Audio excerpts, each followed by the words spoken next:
Nimebakiza dakika 2 kabla tujaanza mkutano wetu na waandishi wa habari.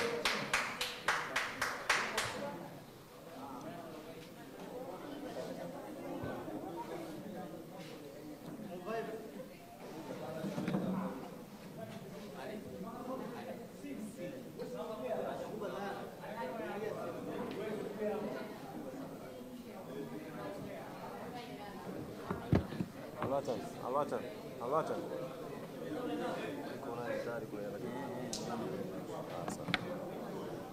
Baada dakika 1.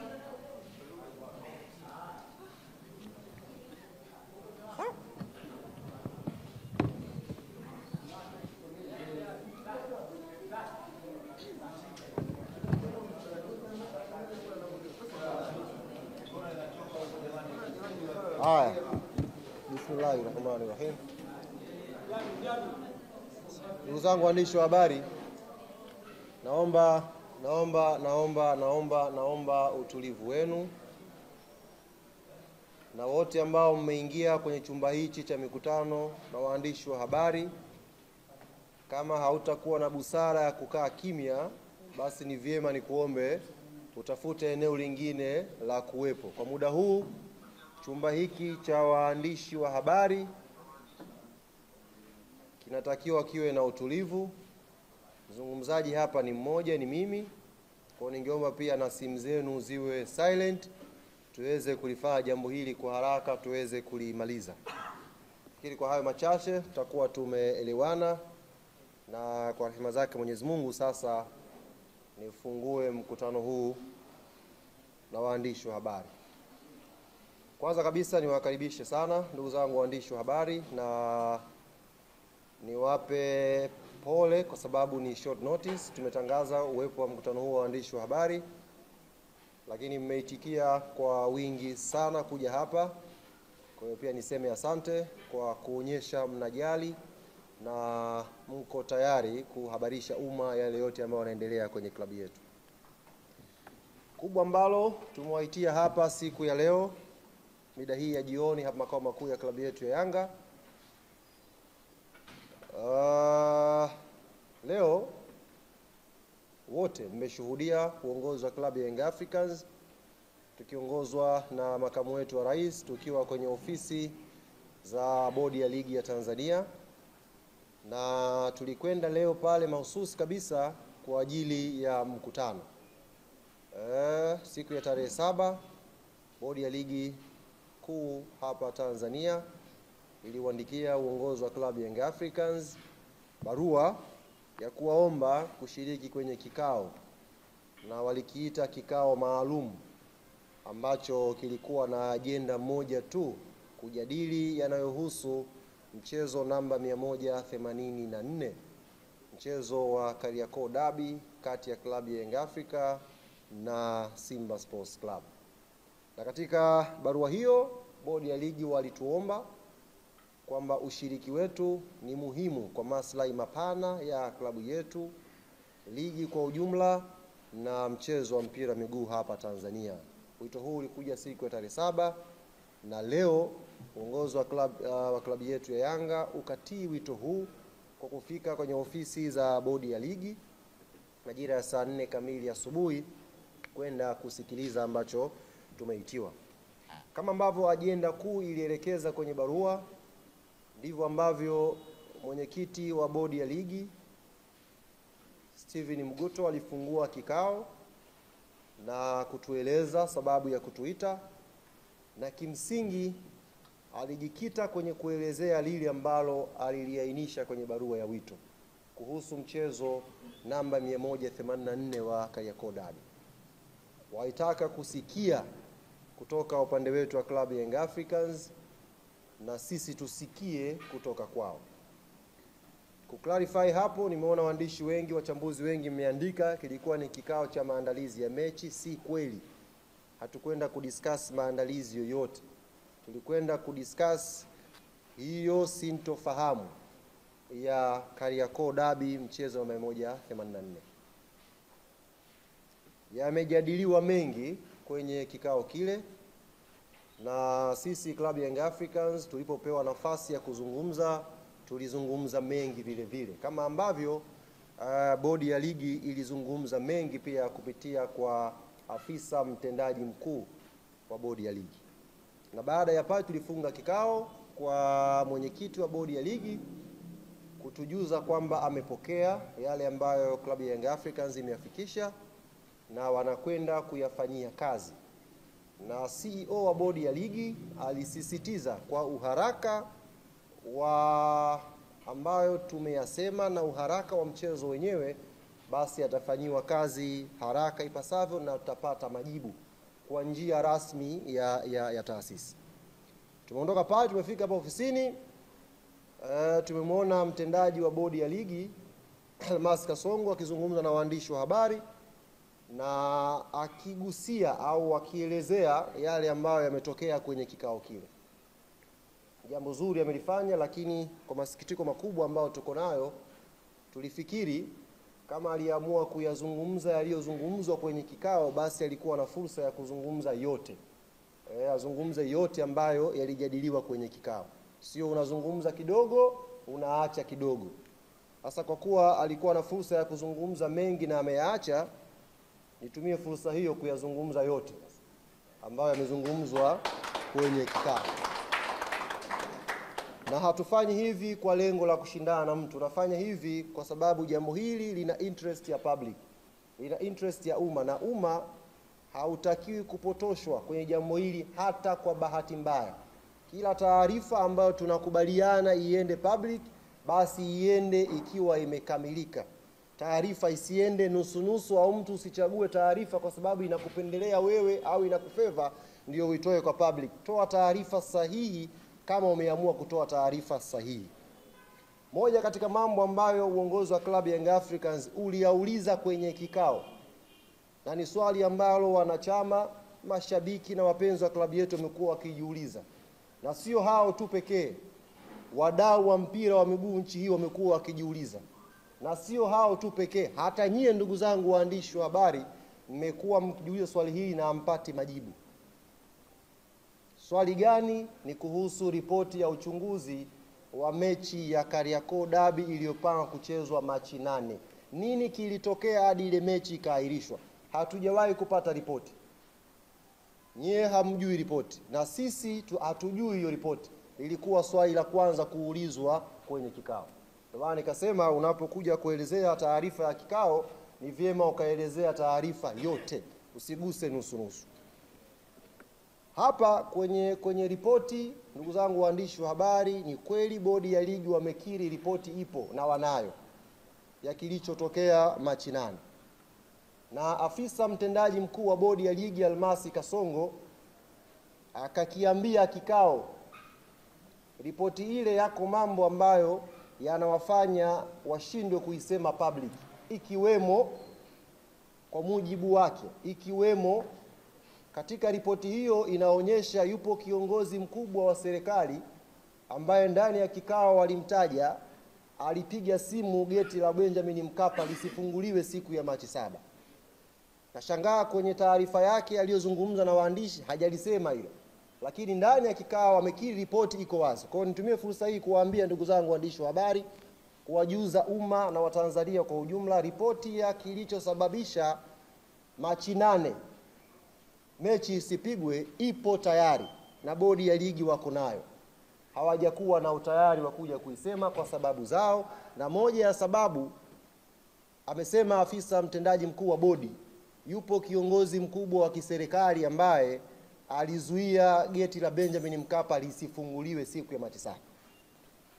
Kwa hiyo nitumie fursa hii kumwambia Almasi Kasongo, kumuomba akiwa anazungumza next time nikipata fursa ya kukutana naye, waambie Watanzania wanataka kujua ripoti ya Machi 8 clean ilivyo, eleza umma upate kufahamu. Umma hautaki kubaki na sintofahamu. Mbali na hilo, tuliwasilisha ripoti yetu na tukaeleza matakwa ya klabu ya Young Africans. Tuliwasilisha ripoti yetu na tukaeleza matakwa yetu ya klabu ya Young Africans. Ni kweli tumeainisha matakwa haya 4 kama mlivyoambiwa na kama mlivyosikia na kusoma. Tumepeleka matakwa haya 4. Lakini ukweli ambao hamjaambiwa, matakwa haya manne tumeyagawa kwenye phase mbili. Kuna matakwa ya muda mfupi na kuna matakwa ya muda mrefu. Tuelewane vizuri ndugu zangu waandishi wa habari. Na hii taarifa ni muhimu mkaipata ikiwa imenyooka ili umma upate kuelewa. Tumeitwa kwenye kikao kwa sababu ya mchezo namba 184. Mchezo huu ulihairishwa Machi 8, umepangiwa tarehe 15. Klabu ya Yanga imesema haitashiriki huo mchezo. Na ndio msimamo ambao uliwasilisha kwenye kikao mbele ya bodi. Ili tuweze kushiriki mchezo huo, tulikuwa na matakwa yetu mezani. Na matakwa hayo jumla yalikuwa manne.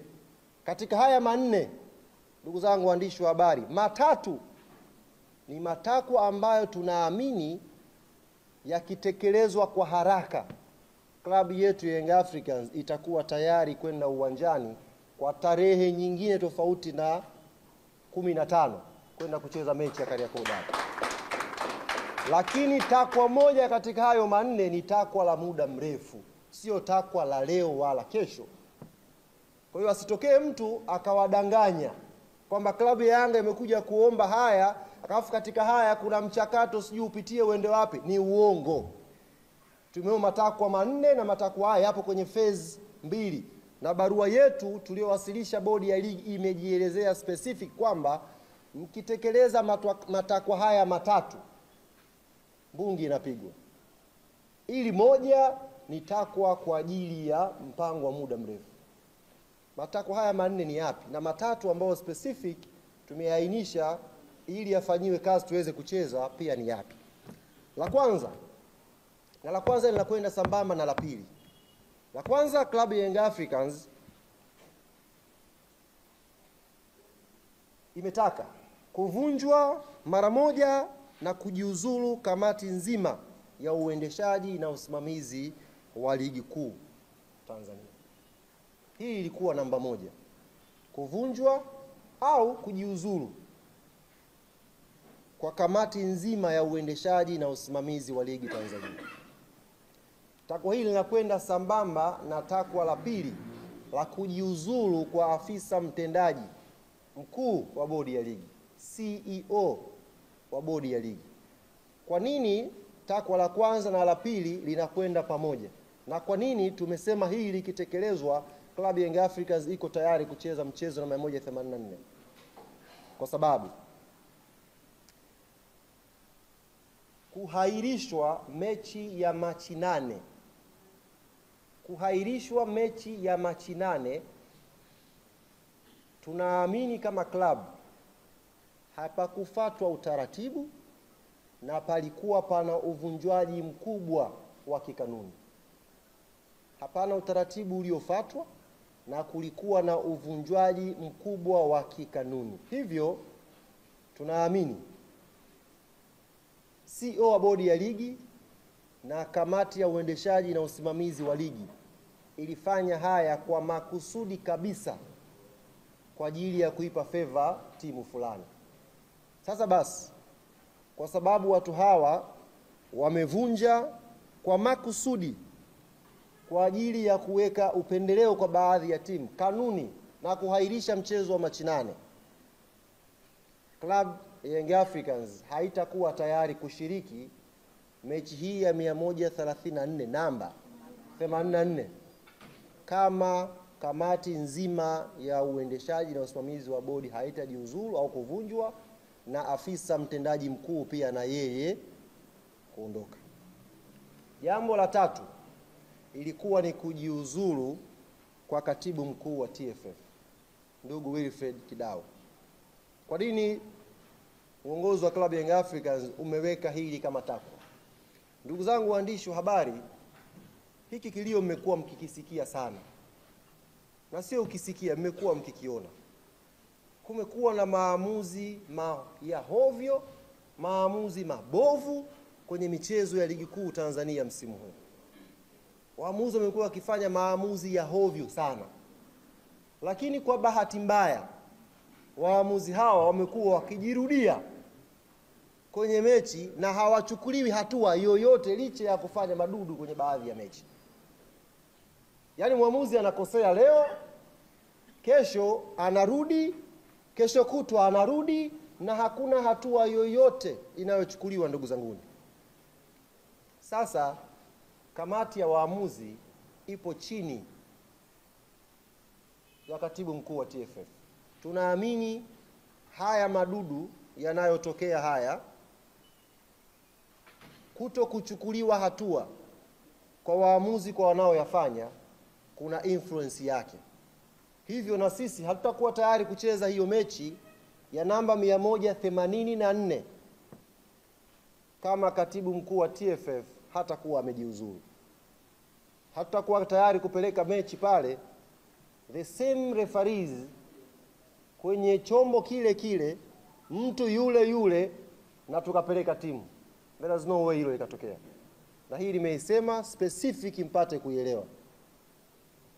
Katibu mkuu wa TFF, kamati ya waamuzi inaripoti kwake, na madudu yote ambayo yanapigiwa kelele, na klabu ya Young Africans imeainisha kwenye ripoti yake mbele ya bodi ya ligi. Kila kosa la waamuzi tumeliainisha mbele ya bodi ya ligi.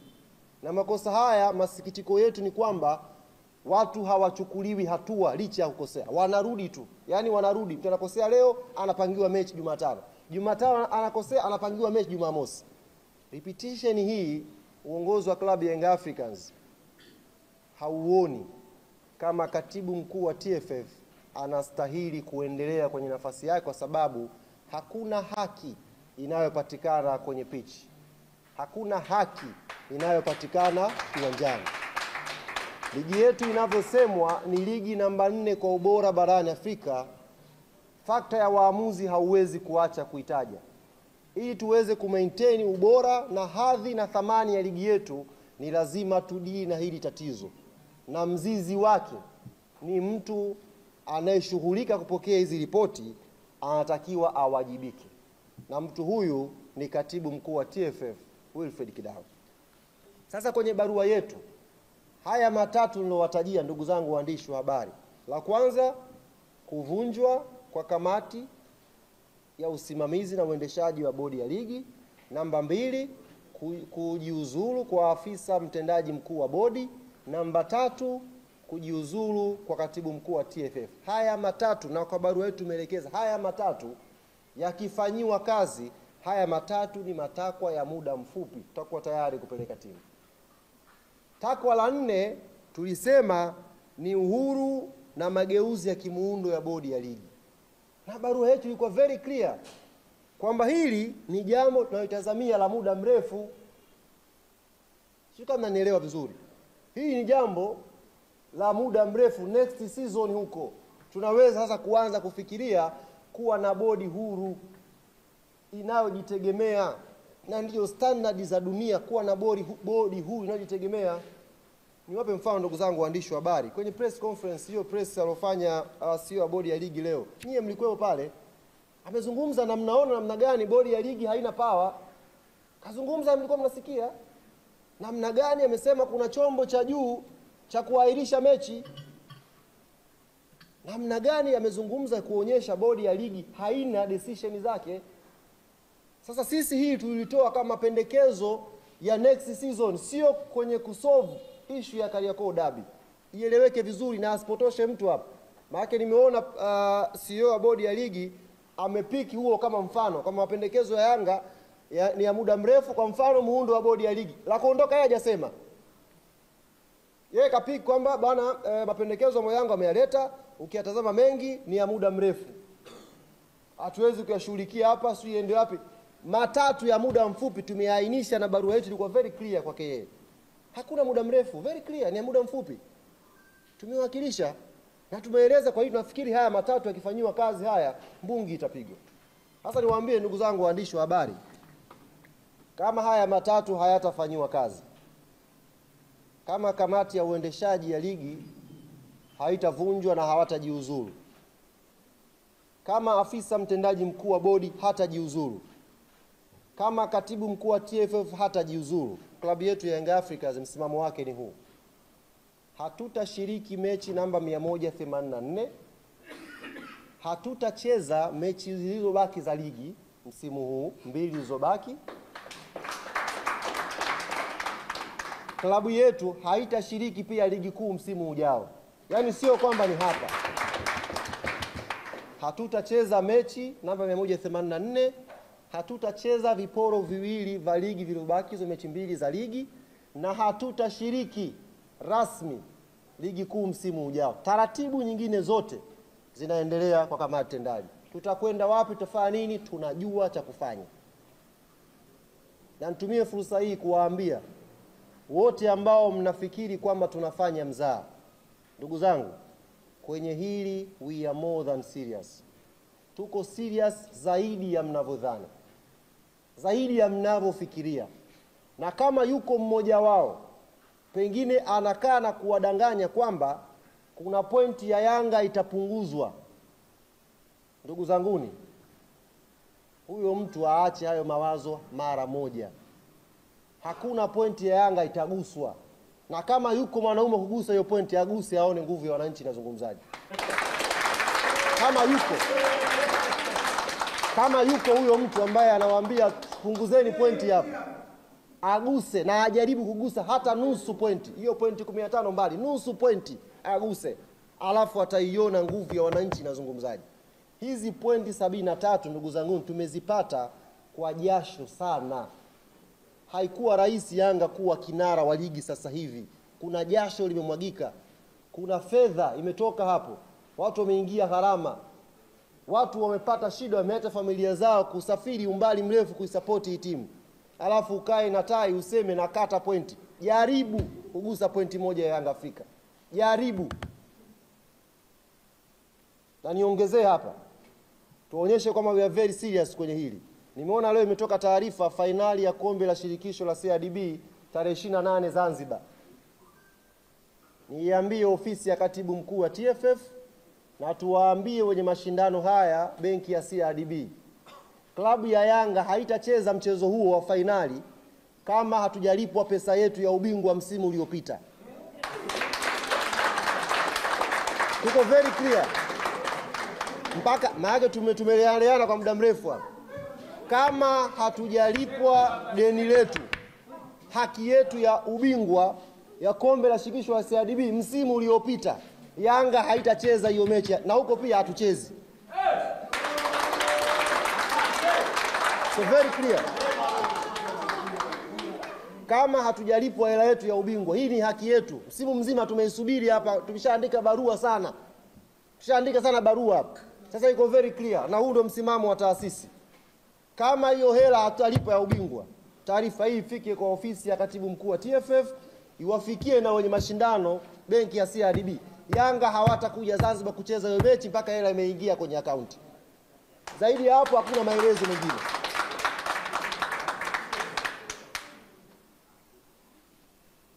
Ndugu zangu wana Yanga duniani kote ambako mnanisikia,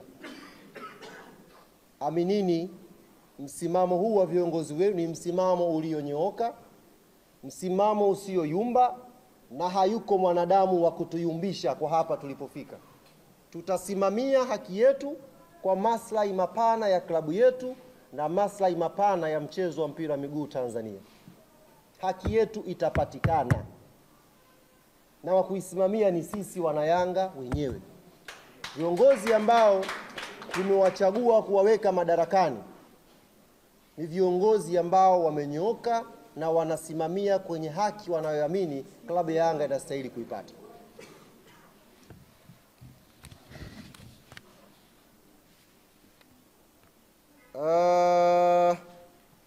Mwisho